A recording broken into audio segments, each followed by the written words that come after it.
The United States government decides it needs some money, so it calls up the Federal Reserve and requests, say, $10 billion. The Fed replies, saying, sure, we'll buy $10 billion in government bonds from you. So the government takes some pieces of paper, paints some official-looking designs on them, and calls them Treasury bonds. Then it puts a value on these bonds to the sum of $10 billion and sends them over to the Fed. In turn, the people at the Fed draw up a bunch of impressive pieces of paper themselves, only this time calling them Federal Reserve notes, also designated a value of $10 billion to the set. The Fed then takes these notes and trades them for the bonds. Once this exchange is complete, the government then takes the $10 billion in Federal Reserve notes and deposits it into a bank account. And upon this deposit, the paper notes officially become legal tender money, adding $10 billion to the U.S. money supply. And there it is. $10 billion in new money has been created. Of course, this example is a generalization, for, in reality, this transaction would occur electronically, with no paper used at all. In fact, only 3% of the U.S. money supply exists in physical currency. The other 97% essentially exists in computers alone. Now, government bonds are, by design, instruments of debt. And when the Fed purchases these bonds, with money it essentially created out of thin air, the government is actually promising to pay back that money to the Fed. In other words, the money was created out of debt. This mind-numbing paradox of how money or value can be created out of debt or a liability will become more clear as we further this exercise. So, the exchange has been made and now $10 billion sits in a commercial bank account. Here's where it gets really interesting. For as based on the fractional reserve practice, that $10 billion deposit instantly becomes part of the bank's reserves, just as all deposits do. And regarding reserve requirements, as stated in modern money mechanics, a bank must maintain legally required reserves equal to a prescribed percentage of its deposits. It then quantifies this by stating, under current regulations, the reserve requirement against most transaction accounts is 10%. This means that with a $10 billion deposit, 10% or $1 billion is held as the required reserve, while the other $9 billion is considered an excessive reserve and can be used as the basis for new loans. Now, it is logical to assume that this $9 billion is literally coming out of the existing $10 billion deposit. However, this is actually not the case. What really happens is that the $9 billion is simply created out of thin air on top of the existing $10 billion deposit. This is how the money supply is expanded. As stated in modern money mechanics, of course they, the banks, do not really pay out loans from the money they receive as deposits. If they did this, no additional money would be created. What they do when they make loans is to accept promissory notes, loan contracts, in exchange for credits, money, to the borrower's transaction accounts. In other words, the $9 billion can be created out of nothing simply because there is a demand for such a loan and that there is a $10 billion deposit to satisfy the reserve requirements. Now, let's assume that somebody walks into this bank and borrows the newly available $9 billion. They will then most likely take that money and deposit it into their own bank account. The process then repeats, for that deposit becomes part of the bank's reserves. 10% is isolated, and in turn 90% of the $9 billion, or $8.1 billion, is now available as newly created money for more loans.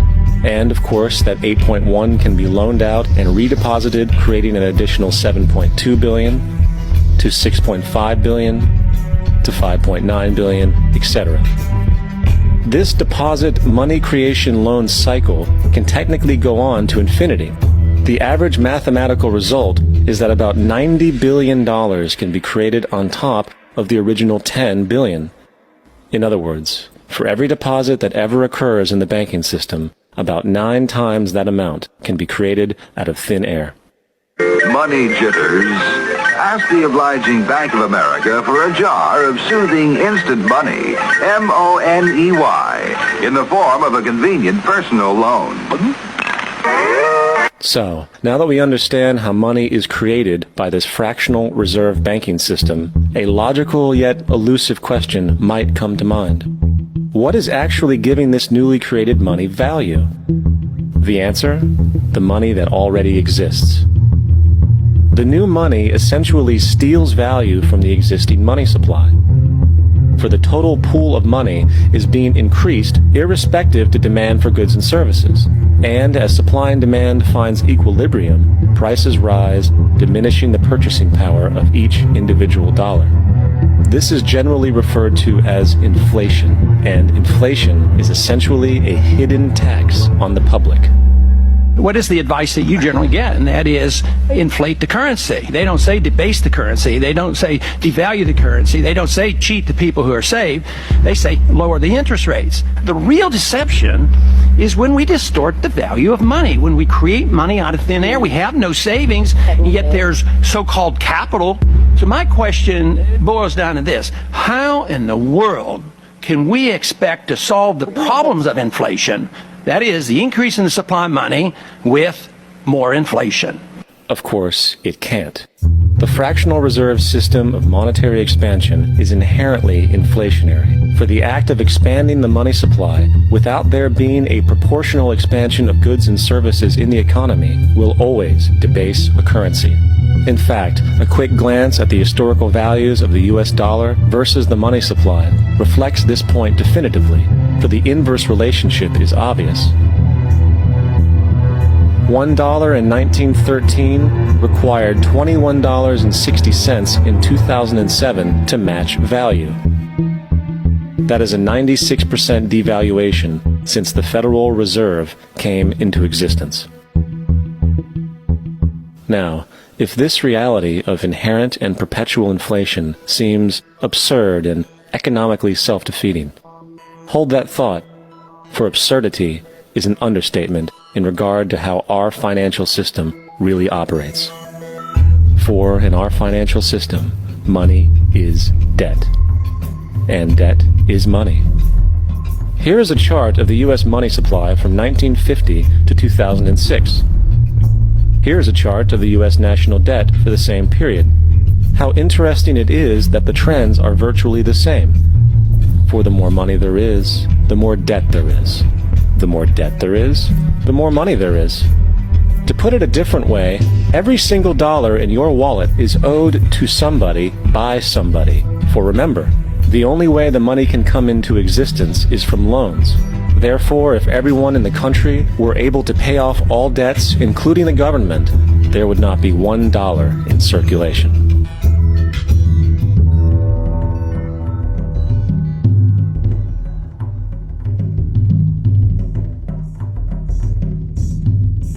In fact, the last time in American history the national debt was completely paid off was in 1835 after President Andrew Jackson shut down the central bank that preceded the Federal Reserve. In fact, Jackson's entire political platform essentially revolved around his commitment to shut down the central bank, stating at one point, "The bold efforts the present bank has made to control the government are but premonitions of the fate that awaits the American people should they be deluded into a perpetuation of this institution or the establishment of another like it." Unfortunately, his message was short-lived, and the international bankers succeeded to install another central bank in 1913, the Federal Reserve. And as long as this institution exists, perpetual debt is guaranteed.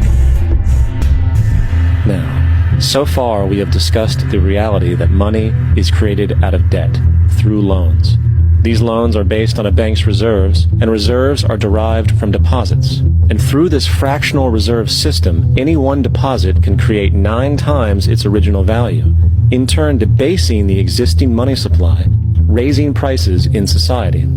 And since all this money is created out of debt and circulated randomly through commerce, people become detached from their original debt, and a disequilibrium exists where people are forced to compete for labor in order to pool enough money out of the money supply to cover their costs of living. As dysfunctional and backwards as all of this might seem, there is still one thing we have omitted from this equation. And it is this element of the structure which reveals the truly fraudulent nature of the system itself. The United States government decides it needs